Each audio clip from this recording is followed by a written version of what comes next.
যে 14 বছরের নিচে কোনো গরুকে কাটা যাবে না এবং কেউ যদি নিয়ে যায় বেআইনি ভাবে তাকে সেই গাড়ি সেই মুহূর্তে ধরতে হবে এবং তাদের কাছে জন্ম সার্টিফিকেট দেখতে হবে, চেক করতে হবে, জন্ম সার্টিফিকেট চাইতে হবে। নমস্কার বন্ধুরা, ভিডিওটা তো দেখলেন। এই রাজ্যের লড়াকু নেত্রী রেখা পাত্র ম্যাডাম, বর্তমানে উনি মন্ত্রিত্ব পেয়েছেন। উনি যে কথাটা বললেন সেই কথা নিয়ে বিভিন্ন জনে বিভিন্ন ধরনের কথা বলছেন। উনি কোথায় ভুল বললেন? উনি যেটা বললেন যে 14 বছরের নিচে কোনো গরু কাটা যাবে না বা বিক্রি করা যাবে না, সেটা হচ্ছে আইন করা হয়েছে। যে রাজ্য সরকার তো আইনটা করে দিয়েছে যে 14 বছরের নিচে কোনো গরু কাটা যাবে না, এবং উনি যেটা বলেছেন বার্থ সার্টিফিকেট প্রয়োজন। তো বার্থ সার্টিফিকেট যদি প্রয়োজন হয়ে থাকে তাহলে একটা গরু 14 বছর হলো কি হলো না সেটা বুঝবে কি করে? তাহলে সেই গরু থেকে যখনই একটা বাচ্চার জন্ম হবে, বাছুর হবে, তাহলে তখনই বার্থ সার্টিফিকেটটা প্রয়োজন। তো যদি সেটা প্রয়োজনই হয় তাহলে অবশ্যই বার্থ সার্টিফিকেট দরকার আছে। যারা পশুর মালিক থাকবেন যারা, তারা সেই দায়িত্বটা নেবেন। দেখুন আইনটা কি বলেছে, যে আইনটা রয়েছে সেই আইনটা কি বলেছে আমি একটু বলি, শুনুন। পশ্চিমবঙ্গে বর্তমান আইন অনুযায়ী 14 বছরের কম বয়সী কোনো গরু বা গবাদি পশু, ষাঁড় হতে পারে, বাছুর হতে পারে, মহিষ হতে পারে, কাটা বা জবাই করা যাবে না।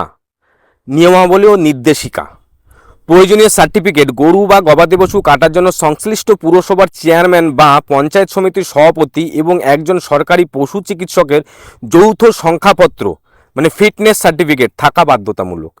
অবশ্যই সেটা তো পৌরসভা হোক, পঞ্চায়েত হোক, একজন প্রতিনিধি এবং পশু চিকিৎসকের যৌথ সার্টিফিকেটের প্রয়োজন আছে। এবং একমাত্র 14 বছরের বেশি বয়সের পশু বা বয়সের কারণে বা কোনো দুরারোগ্য ব্যাধিত স্থায়ীভাবে অক্ষম পশুকে জবাইয়ের যোগ্য বলে বিবেচনা করা হবে। আর একটা কথা হচ্ছে, খোলা বা প্রকাশ্যে কোনো জায়গায় পশু কাটা সম্পূর্ণ নিষিদ্ধ। ঠিক আছে, খোলা বা প্রকাশ্য জায়গায় তো পশু কাটার কোনো প্রয়োজনীয়তা নেই।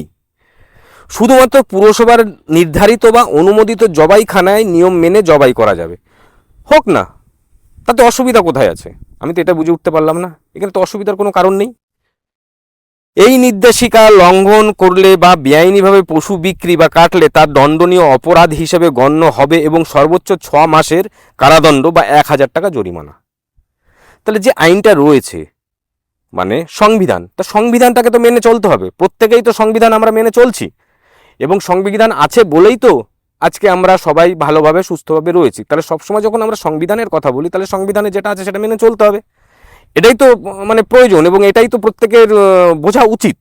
রাজ্যের বর্তমান মুখ্যমন্ত্রী শুভেন্দু অধিকারী 1950 সালে, এই যে 1950 সালে প্রাণী সম্পদ আইন অনুযায়ী কিছু নিয়মকানুন বলবৎ করেছে। এই নির্দেশ অনুযায়ী সরকারি কর্মকর্তার অনুমোদন ছাড়া গবাদি পশু হত্যা করা যাবে না। এখানে ভুল কোথায়? ঠিকই তো আছে, সরকারি অনুমোদন ছাড়া গবাদি পশু হত্যা করা যাবে না, সেটা তো আইনটা রয়েছে। তাহলে সেই আইনটা তো মেনে চলতে হবে। আর রেখাপাত্র ম্যাডাম যেটা বলেছেন, উনি তো ভুল কিছু বলেননি যে বার্থ সার্টিফিকেটের প্রয়োজন আছে। হ্যাঁ, অবশ্যই যদি প্রাণী সম্পদ আইন অনুযায়ী যদি সরকারি কর্মকর্তাদের অনুমতি ছাড়া গবাদি পশু বিক্রি বা কাটা যাবে না, এবং সেটা 14 বছরের ওপরে করতে হবে, নিচে হলে হবে না।